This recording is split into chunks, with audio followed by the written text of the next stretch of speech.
Yeah, I mean, to me, challenges cannot take that long. It ruins the flow of the game. I get it, it's early in the year, the refs want to make the right call.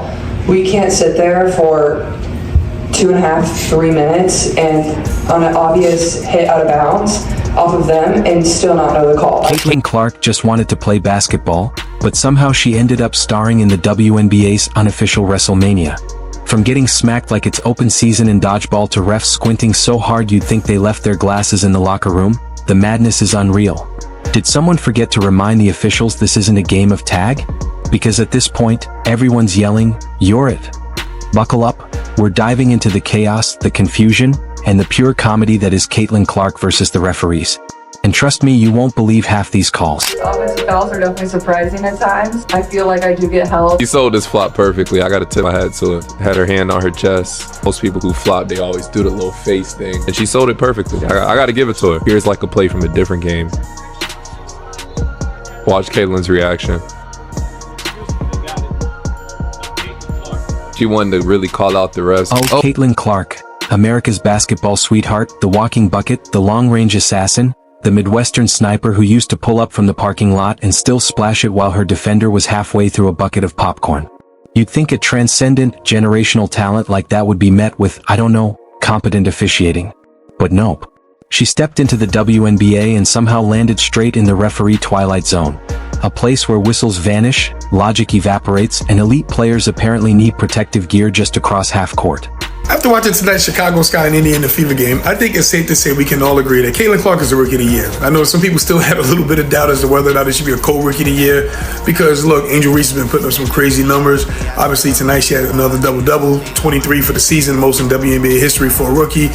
But the race is over. Beginning of the season, before the All-Star break, the Olympic break, I should say, it was kind of neck and neck, and I would have given them like a high. I think it's different this time around because she's like one of the greatest we've ever seen. You know what I mean? Like, she's like Steph Curry out there, bro. Exactly. Just pulling up from anywhere, getting any type of bucket. Bro, I think in a couple of years she gonna figure it out when she gonna be a monster. And when she get a little bit more weight on her, yeah. Because like even like Steph Curry, it took him a couple of years to get to adjust to the physicality of the NBA. Yeah. But when he did, though, he was like, all right, she gonna be cooking. I can still shoot. She gonna be cooking. I mean, she's already getting. Now let's talk about these referees. These refs are out here with the confidence of a neurosurgeon but the vision of a bat during a blackout. They're calling games like someone dared them to mash random buttons and hope for the best. Watching them officiate is like watching someone try to read Braille with oven mitts on. Chaotic, confusing, and absolutely not functional. At this point, it's less about enforcing rules and more about creating abstract art in real time. Can I say this? The Atlanta Dream, not quite Nate Tibbetts. If you guys know anything, like Nate Tibbetts, literally like he would throw 17 different looks at Caitlin per quarter. He would throw a different look at Caitlin every single possession. And Caitlin? She's out here genuinely trying to play basketball while the referees are busy starring in their own off-Broadway production of Oops. All fouls. You'd think the league would want to protect the face of its future. But nope. Instead, she's getting tossed around like a beach ball at a summer concert while the refs stare off into the distance like they're meditating in a lavender field. I don't know if the refs are trying to rig the game. I think they're just awful. Like, the Fever have gotten a couple of bad calls their way, but like, the Fever have all three challenges were terrible calls. Imagine driving to the basket, getting full-on tackled like it's Sunday Night Football, and then looking up to see a ref chewing gum and blinking slowly like you just woke them from a power nap. Meanwhile, some opposing player merely breathes in Caitlin's direction, and suddenly the whistle shrieks like someone committed a whole felony. These refs are running on pure vibes-based officiating. One possession it's rugby, the next it's ballet.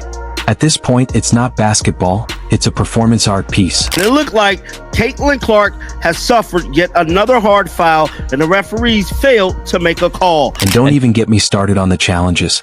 The Indiana Fever are out here using challenges like a family cursed with 3 wishes from an unstable genie. Are you sure you want to use this challenge? The basketball gods whisper because somehow every time they challenge the most blatantly terrible calls, the refs double down like it's poker night. Oh, you thought this was clearly not a foul? Cute. Guess what? Now it's a technical too. Let's rewind to one of the masterpieces. Caitlin gets mugged on a drive. Not bumped. Not grazed. Mugged like there should have been a CSI unit dusting for prints. Coach tosses the challenge flag. or whatever the WNBA's version is, and here comes the ref strutting over to the monitor like they're about to crack the Da Vinci Code. They watch the replay in slow motion from every angle. Maybe call in a Vatican priest for consultation. And then? I can't believe this is right, but it is right, folks. And I hope we know why Caitlin Clark got that T now, right? Caitlin Clark in the preseason, 29 points with 0 free throw attempts. What is happening? Does anybody remember special whistle? They must have a special whistle. Anybody remember that? The best part? The announcers are sitting there like, well, not sure what they saw there, using the same voice you use when your friend decides to date their ex again and you're trying to be supportive without screaming into a pillow. It's gotten so ridiculous that Caitlin Clark might as well start carrying her own whistle. Maybe if she blows it mid-play, the refs will finally notice what's actually happening instead of playing Mad Libs with the rulebook. And yes, she's finally speaking up. And thank God, because if Caitlin Clark doesn't say something, who will? The fans are losing their minds, the commentators are politely confused, and the refs? They're just vibing, making calls based on horoscopes. Oh, Mercury is in retrograde? Yeah, that's a charge. His hurdles for Caitlin Clark and the Indiana Fever last season was the WNBA referees. Now, the front office made it their business to revamp the team, bring in more aggressive players to help them get further in the WNBA season and possibly win a WNBA championship.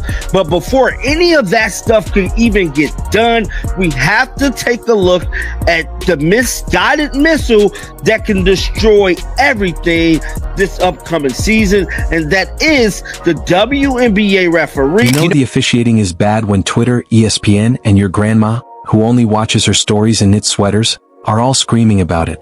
Caitlin gets knocked to the floor with the kind of contact that should legally qualify as vehicular manslaughter, and there's no whistle.